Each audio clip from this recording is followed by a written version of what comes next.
Lo importante es, hermano, que Él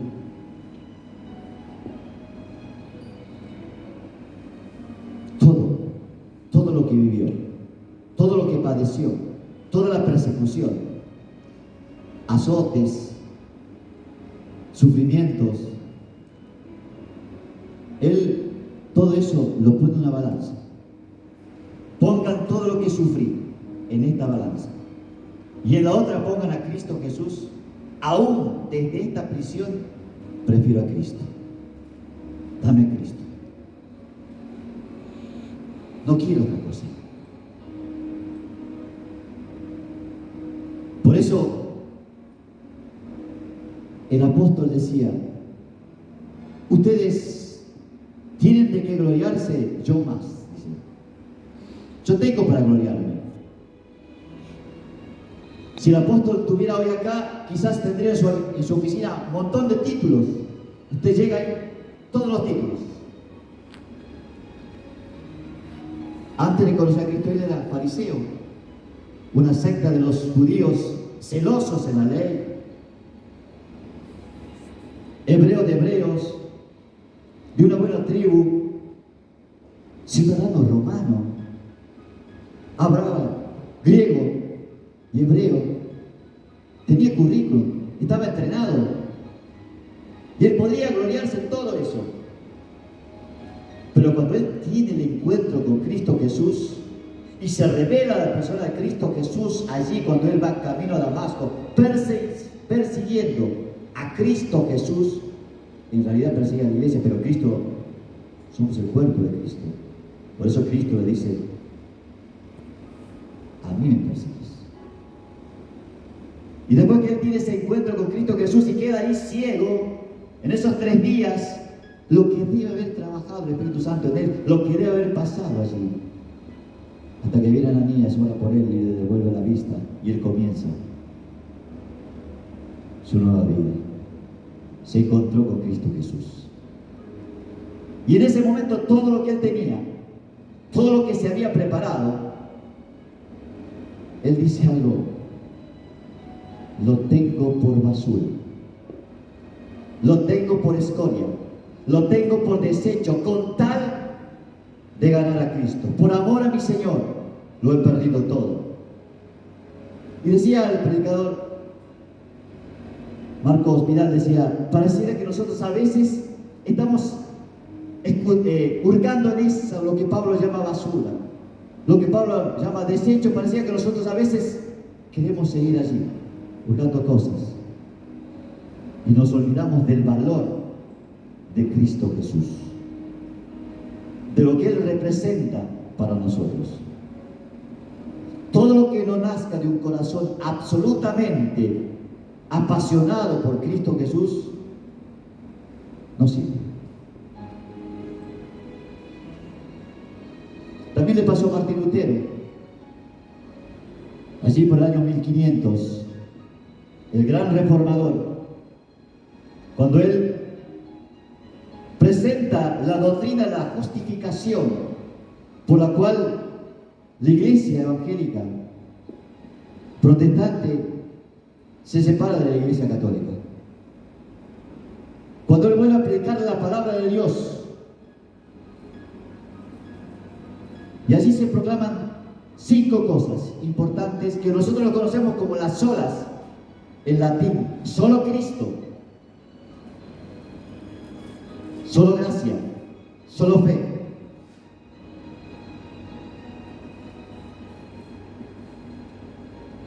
Y allí cuando él se levantó contra el clero, de alguna manera diciendo, no, la justificación es por fe, el justo por la fe se salva.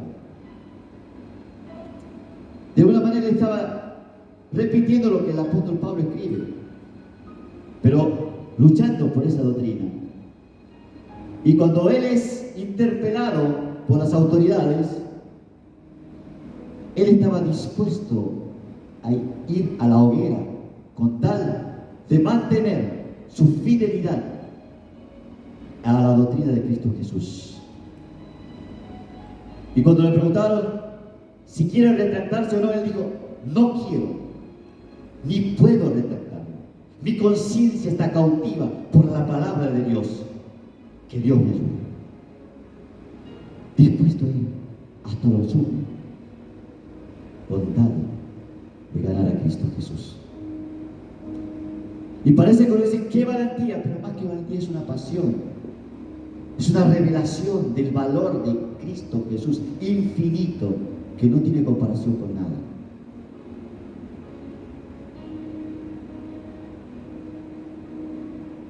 Y Pablo no predica la palabra porque alguien le pone una pistola en la cabeza. Él dice, soy deudor, tengo que predicar. Me es impuesta una necesidad. ¡Ay de mí si no predicar el Evangelio!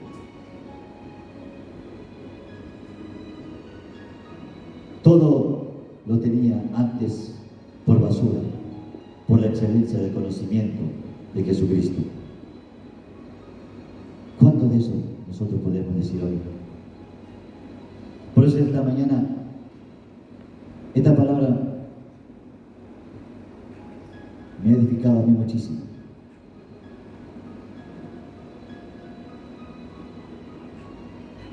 Hay personas que hablan mucho de lo difícil que es ser cristiano. Y a veces se habla como queja. Yo antes era tal cosa. Yo antes tenía tal cosa, pero ahora estoy sirviendo al Señor. Y parece que uno cuando dice eso lo dice como queja.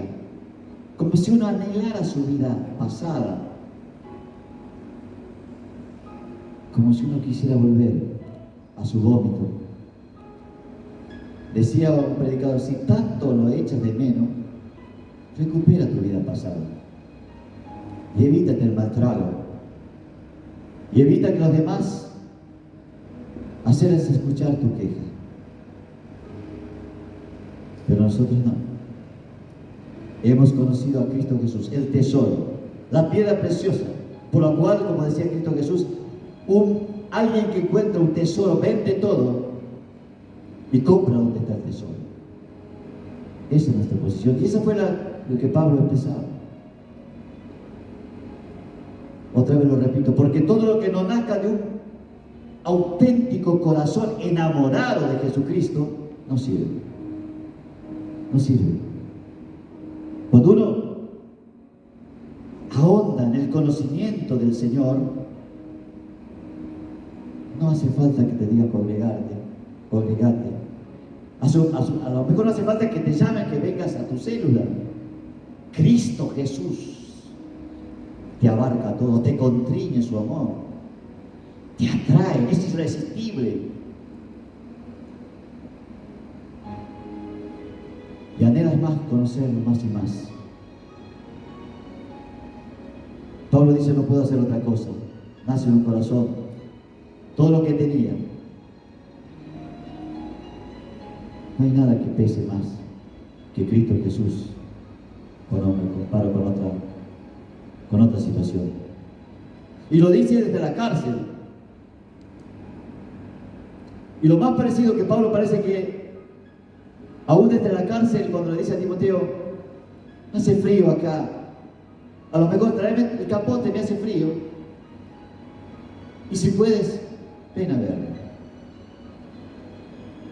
Tiene a Cristo Jesús, lo tiene a Él y lo tiene a todo. La otra vez recordaba con mi esposa cuando estuvimos en el Chaco, visitamos a una familia hermosa, muy prosperada, con todas las comodidades, y no sé quién, pero a veces uno quiere de alguna manera que acepte a Cristo Jesús, que reciban a Cristo Jesús, y uno dice, qué linda familia, tienen todo, solo les falta a Cristo Jesús. Y el Espíritu Santo nos redarguye y dice, no es así. Si no tienen a Cristo Jesús, no tienen nada. No tienen nada. Y decía otro predicador, Cristo no es todo lo que necesitamos. Cristo es lo único que tenemos. Y a medida que comienza nuestra vida cristiana a pasar en el tiempo y a ahondar en el conocimiento de Cristo Jesús, cada vez me doy cuenta que es lo único que tengo. Y que el día de mañana, cuando tenga que presentarme ante Dios Padre Todopoderoso, lo único que tengo para llevar es lo que Cristo le dio. No hay nada más. No hay nada más. Ese es el contexto donde se inscribe esta carta. Pero vamos a ir, de alguna manera, analizando cada versículo. Gloria a Dios. El versículo 1 dice: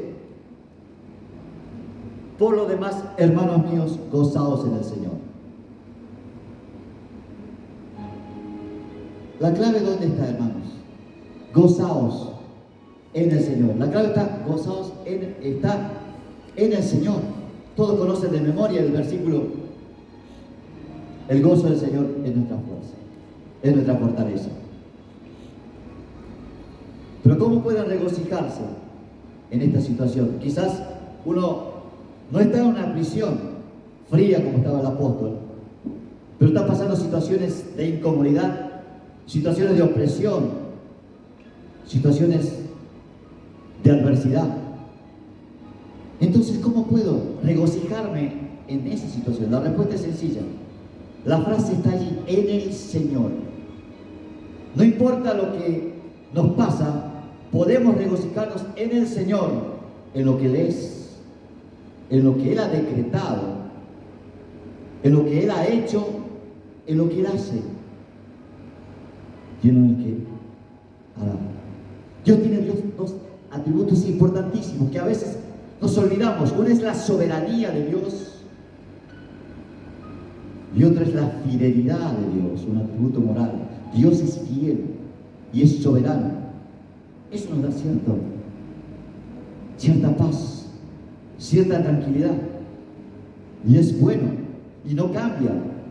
Conocer a Dios y sus atributos a nosotros nos hace descansar. Y conocer el Dios bíblico. Por eso en Jeremías 9:23, vamos a leer. Yo lo busco. 9:23 dice: así ha dicho Jehová, no se alabe el sabio en su sabiduría, ni en su valentía se alabe el valiente, ni en los ricos se alaben sus riquezas, mas alábese en esto el que se hubiere de alabar. ¿En qué? En entenderme y conocerme, que yo soy Jehová, que hago misericordia, juicio y justicia en la tierra. Porque estas cosas quiero, dice el Señor. Conocer a Dios es nuestra prioridad principal. El mundo no teme a Dios porque no le conoce.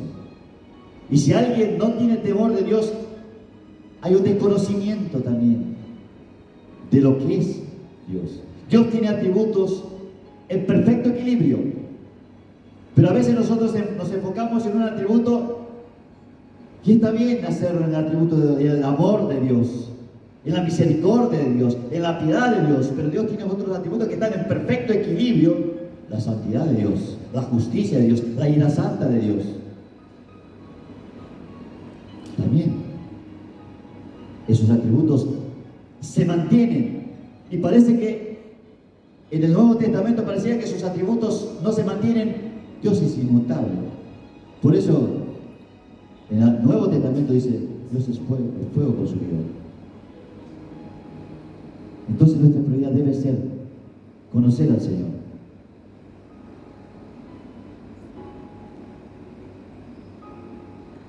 Gloria a Dios. Entonces Pablo dice: a mí no me es molesto el escribiros las mismas cosas, y para vosotros es seguro. A veces nosotros somos cristianos de muchos años, y a veces al repetir ciertas cosas pareceríamos que lo conocemos de memoria. Pero esto es importante. Pablo dice: para ustedes es seguro lo que yo estoy diciendo ahora. Y él pone una alerta contra los falsos maestros que devalúan la persona de Cristo Jesús. Y como bien lo decía, esto hace que el que escuche, valore menos a Cristo. Y esto fue a lo largo de la historia. Desde cuando se comenzó a establecieron las doctrinas de la salvación. Como algunos decían, no, el hombre puede de alguna manera en su decisión hacer obras buenas y alcanzar la salvación. Hace mucho tiempo había un tal Pelagio que decía eso. Y los otros decían, no, algo tenés que hacer, los semipelagianos. El ser humano no tiene ningún mérito. En su salvación no tiene ningún mérito, como decía Martín Lutero, porque si tuviera un mérito, un ápice, una millonésima parte, tendría de qué gloriarse. Pero como no lo tiene, toda la gloria, 100% es para el Señor. Como dice Jonás, la salvación es del Señor. Gloria a Dios. Y eso es importante que se revele en nuestro espíritu, porque eso pone al cristiano de bruces, pone al cristiano de rodillas, pone al cristiano humildemente, hunde en su orgullo, en su soberbia, porque nada puede presentar de parte del mismo hacia Dios si Dios no lo sabe. Y eso te hace humilde ante el Señor, eso te hace humilde ante tus hermanos, eso te hace humilde ante tus hermanos. Gloria a Dios. Están aquí porque Dios los ha elegido a ustedes. Me ha elegido a mí. No ha pasado por alto.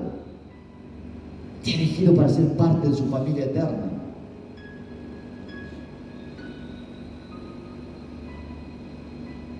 Algunos dicen, sí, pero Dios te ha elegido porque Él vio por adelantado que vos lo ibas a elegir.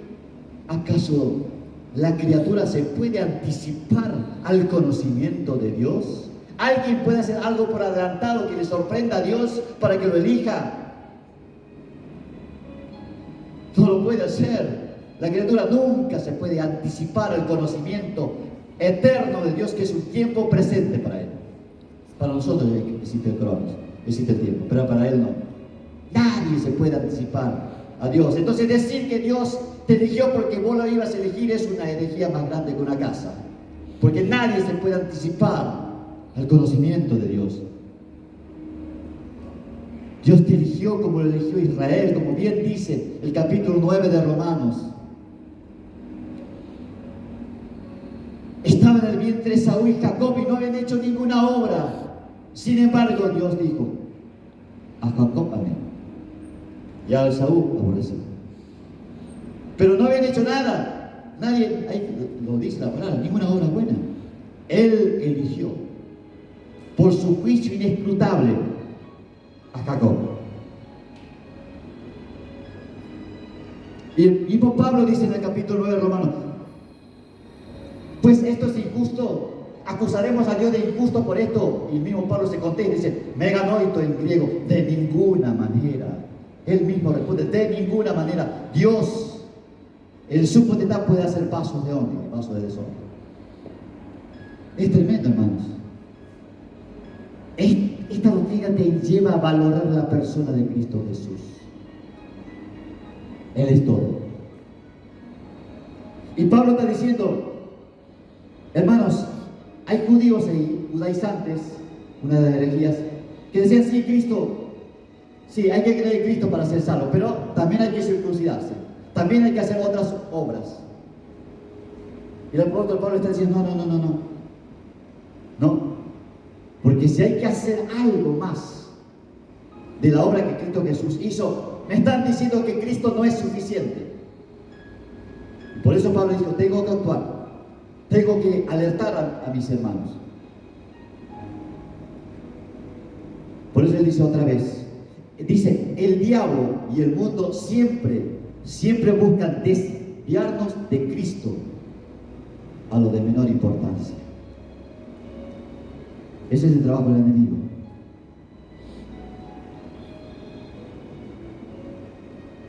Hermanos, es muy difícil.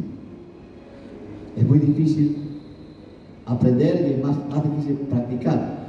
Nosotros a veces recibimos más información que de lo que hacemos. Pero hay una gracia de Dios que está sobre nosotros. Dice, cuidado de los perros.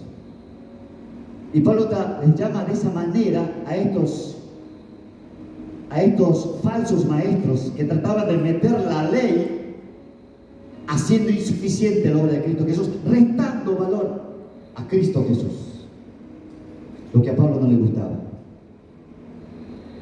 Y esta herejía, hermanos, de restar valor a Cristo Jesús, de tratar de que yo algo tengo que hacer, todavía persiste en algunos que se llaman cristianos. Cuando Isaías 64:6 dice que nuestras obras de justicia a nuestros ojos para Dios son como trapos de inmundicia, lo dice, nos confronta la Escritura. Y Jesús lo dice, también lo que a la gente le parece bien, en Lucas 16:15, para Dios es abominable. Pablo hace aquí que los judaizantes eran judíos que habían recibido a Cristo Jesús, pero querían meter la ley a toda costa. Querían añadir su propia justicia a la justicia de Cristo Jesús. Y como bien decía, esta herejía ha tomado varias formas a través de 2000 años antes de la iglesia, con dos características principales. La primera, la persona, la obra y la palabra de Cristo no es suficiente. Y apareció el legalismo, apareció lo de sacerdote Pelagio allí al comienzo de la iglesia, semi-Pelagio, arminianismo. Algo hay que hacer. Hay que cumplir lo que falta de la persona de Cristo Jesús. Algo más hay que hacer. Hermanos, Pablo lo escribe clarito, y ustedes lo conocen de memoria. Efesios 2:8.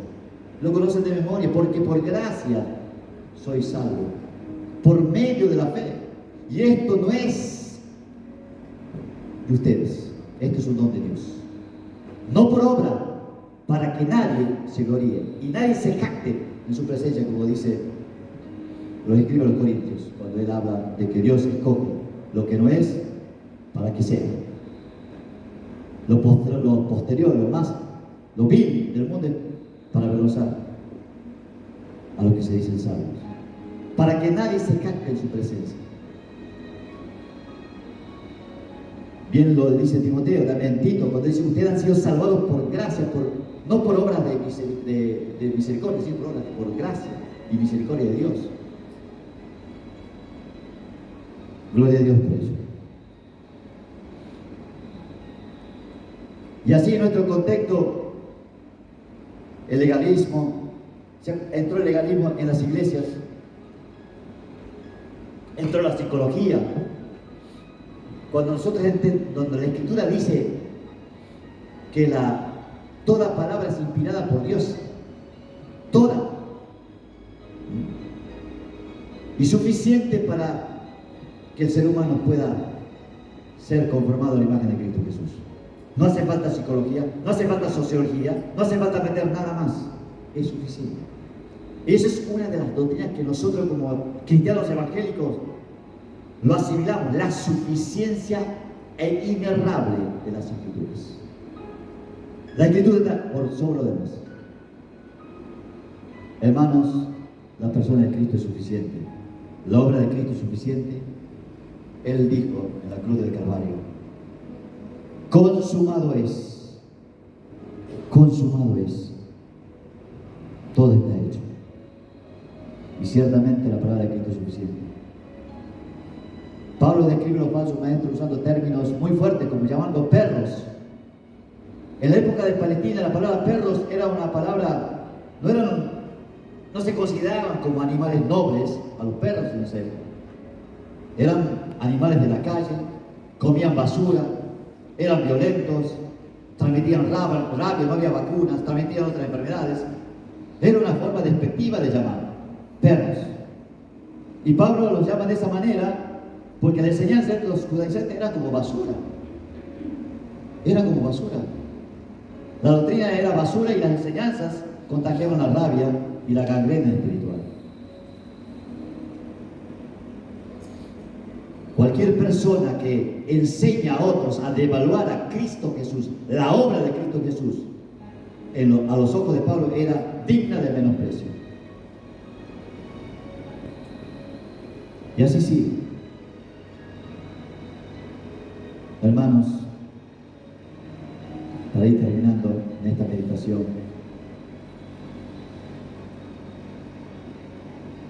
estaba esta mañana escuchando unas canciones, pedí que buscar, pero no está, la de Adrián Romero, que algunos lo conocen. Prefiero a Cristo antes que tener todos los reinos del mundo, me quedo con Él. Cristo viene, el Mesías vuelve, y nosotros tenemos que prepararnos, tenemos que ahondar en el conocimiento de Cristo Jesús, tenemos que dejar de hurgar en lo que Pablo llamaba basura, desecho, todo lo demás. Tenemos que entender el propósito de la creación de nosotros. Otra vez cuando hablaba con mi esposo me decía, ¿para qué me ha creado Dios? ¿Por qué existo yo? ¿Cuál es el motivo real de mi existencia? Porque Dios podría no haberme creado y hoy sería la nada eterna. No sería nada, no existiría. ¿Por qué me ha creado? ¿Para qué me ha creado? Me ha creado para que yo sea lo más exitoso acá en la tierra y tenga por todo, sea conocido. No. Me ha creado para que yo gane todos los favores y toda la fama. ¿Para qué me ha creado? Entender para qué me ha creado hace de que ustedes hoy estén acá. Nos ha creado para su gloria. Para su gloria. El centro del Evangelio no es el hombre. El centro del Evangelio no es la necesidad del hombre. El centro del Evangelio es Jesucristo de Nazaret. Es la santidad de Dios. Y allí comienza el Evangelio. Dios es santo y el hombre es pecador. Y Dios no puede tener una relación con el hombre si no hay un puente, alguien que pueda pagar la ofensa del hombre. Y ese es Cristo Jesús. Por eso el centro es Dios. Claro que Dios ve tu necesidad, claro que Dios ve tu debilidad, y por misericordia y gracia, y por promesa también, te sana, te liberta, te da el sustento de cada día, bendice a tu familia. Pero como bien dice Jesús, Mateo 6:33, buscad primero el reino de Dios y su justicia, y todas las cosas serán añadidas. Pablo lo repite en Colosenses 3:1. Mirad las cosas de arriba, donde está Cristo, y no la de abajo. ¿De qué le vale al hombre, decía Jesús, ganar toda la riqueza del mundo si pierde su alma? No vale nada. Por eso Cristo no es un complemento. Cristo no es algo que viene a completar tu plan y tu propósito acá en la tierra. No. Cristo es lo único que tienes. Y lo único que puedes presentar el día de mañana, cuando te presentes delante del trono de Dios. Solo Cristo. Solo gracia. Solo fe. Solo a Dios la gloria. Así que, hermanos, vamos a ponernos de pie. Vamos a dar gracias al Señor en esta mañana por esta palabra. El propósito de esta palabra, como digo, a veces es más para mí que para ustedes.